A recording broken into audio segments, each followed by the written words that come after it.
Hey everyone, it's Samantha, and today I'm going to show you how I decorated my cake for my baby shower. This is one of the few things that my wonderful host let me do, and I was really proud of how it turned out, so I wanted to make a video for you guys showing you step by step what to do. So to make the seashells, I have this candy mold. It's just something I picked up, I think at Joann's. It's made by Wilton. It's just a bunch of little seashell shapes. And then I got 2 packs of candy melts. I've got one that's got pastel colors in it. It's just got little speckles in it. And then I also have a bag of the bright pink. So in order to get these candy melts to work, you just need to follow the directions on the package. It says you can melt them in the microwave, but I went ahead and melted them on the stove top. I just find it super easy. Put the little saucepan on low until they start melting, and then stir it very carefully and make sure that everything's nice and smooth. I also want to mention I got all the decorating supplies either at Michael's or Joann's, and if you don't have a Michael's or Joann's near you, definitely check out my links below. I've linked to as many items as possible on Amazon so you can find the same things and make this cake if you want to. So I got my candy melts melted, and then I did an easy piping bag technique.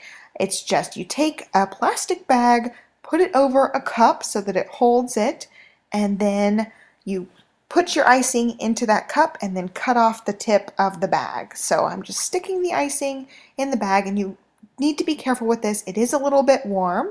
And this is how I'm going to pipe it into those little seashell shapes. So I'm just getting the bag and I cut the little tip of it off. You can see here. And then now I'm just going to use it to pipe in the shapes. And you want to make sure you fill them all the way up. And as you squeeze more of the candy melt out of the bag, just twist it up at the top, and then you'll be able to squeeze it a lot easier. So I keep doing that in between each shell. And once you fill up as many as you need, take the container and tap it on your surface a little bit just to even it out. Then the directions say to stick these in the fridge until they get frosty and hard. It ended up taking about 20 minutes in the fridge, and I was left with these wonderful shapes. They just pop out like ice cube trays.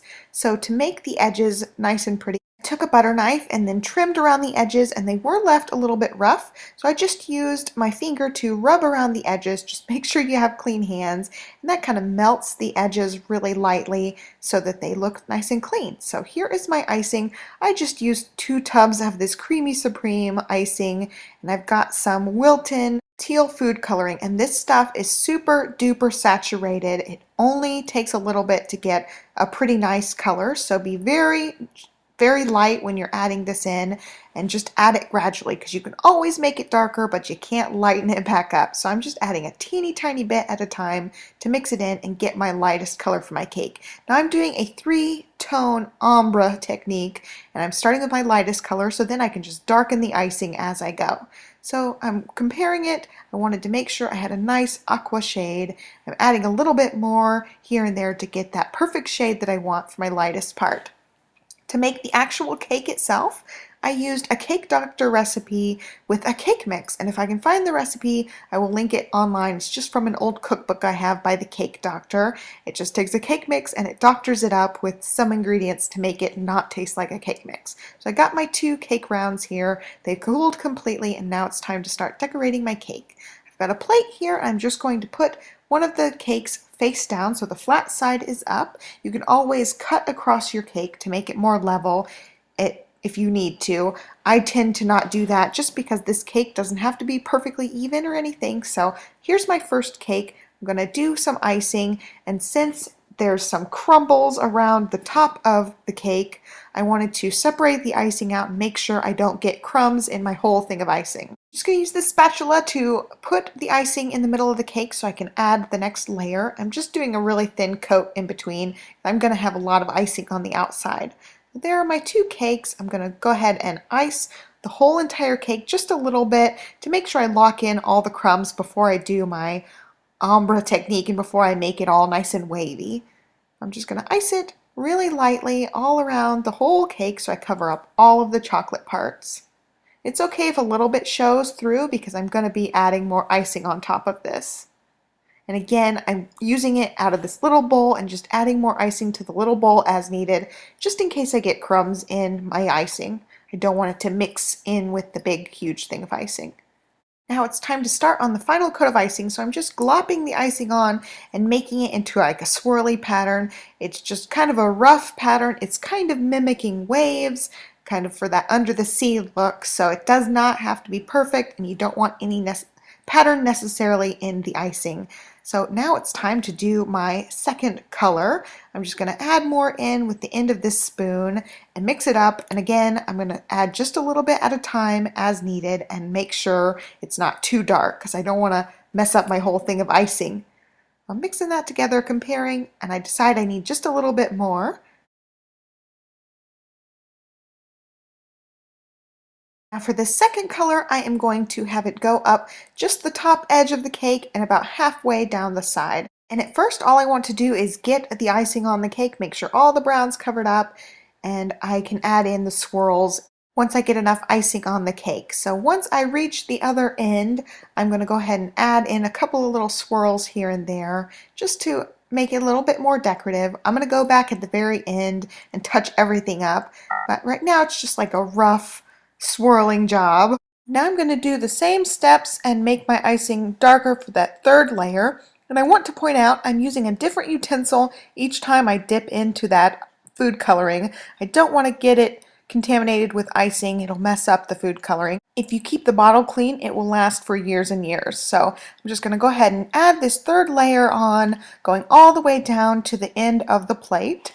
And I did make a mess, so I end up cleaning it up afterwards with a little piece of paper towel. And then I'm going to add in my swirls.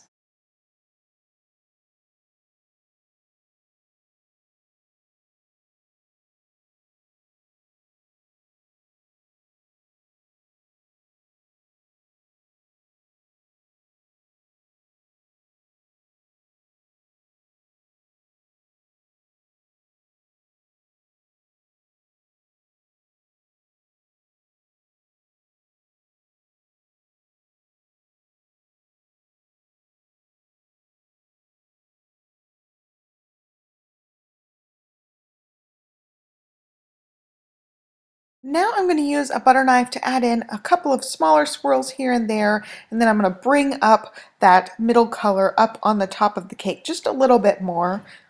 I felt like that middle layer wasn't quite strong enough. And I also wanted the top of the cake to have a lot more waves and swirls and dips into it. It was a little bit plain, so I wanted a lot of texture on this cake. And now it's time to add all the decorations. So I've got these sprinkles, they're little white pearls. I've got these sugar sparkling sprinkles in pink and some blue candy pearls. So I'm just going to sprinkle these over the cake. I'm going to start with these pink ones, and be forewarned, you might turn your fingers pink. My fingers ended up getting pink. I had to wash them really good. They stained just a little bit. I'm tipping the cake up to get some of the sprinkles on the side, and I'm just going in a random pattern, nothing super fancy. I just wanted a nice little coating, and there's my pink fingers. I'm going to repeat the same process with the white candy pearls and also the little blue pearls. And sometimes you have to tap the pearls into the icing just a little bit to make sure that they stick. Some of them were barely stuck to the icing and I didn't want them to fall off while I was transporting the cake. I'm also going to add in a couple of the blue ones too. Now I'm going to add in the seashell shapes, and I'm going to use an odd number on the top, just kind of cluster them together. I ended up using 5. I find that odd numbers are very visually appealing, and then I'm just going to add them around the edges. I'm not going to put them spaced out entirely evenly. I want it to have a little bit of visual interest and not just be boring and spread out evenly. So I'm tilting them here and there. And then the cake was done, and that was it. So I had some icing left over, and I decided to make these little clam cookies. So I piped a little bit of icing on half of one of these vanilla wafers, attached the other vanilla wafer, and then dipped them in those same little candy pearls. I put them on some graham cracker crumbs to look like sand, and then put the rest of the little seashells around them on the platter, and that was it. Super duper easy. Now I can't take credit for either one of these ideas. I got both of these ideas from pictures I saw on Pinterest. I just did them my own way and used my own theme colors to make my two projects. So I will link to the original pictures that I saw on Pinterest down in the description below, and I'll also link to a lot of the supplies that I used if I can find them. And I hope you guys enjoyed this video. So please be sure to subscribe if you want to see more videos by me. And have a great day. Thanks so much for watching. Bye.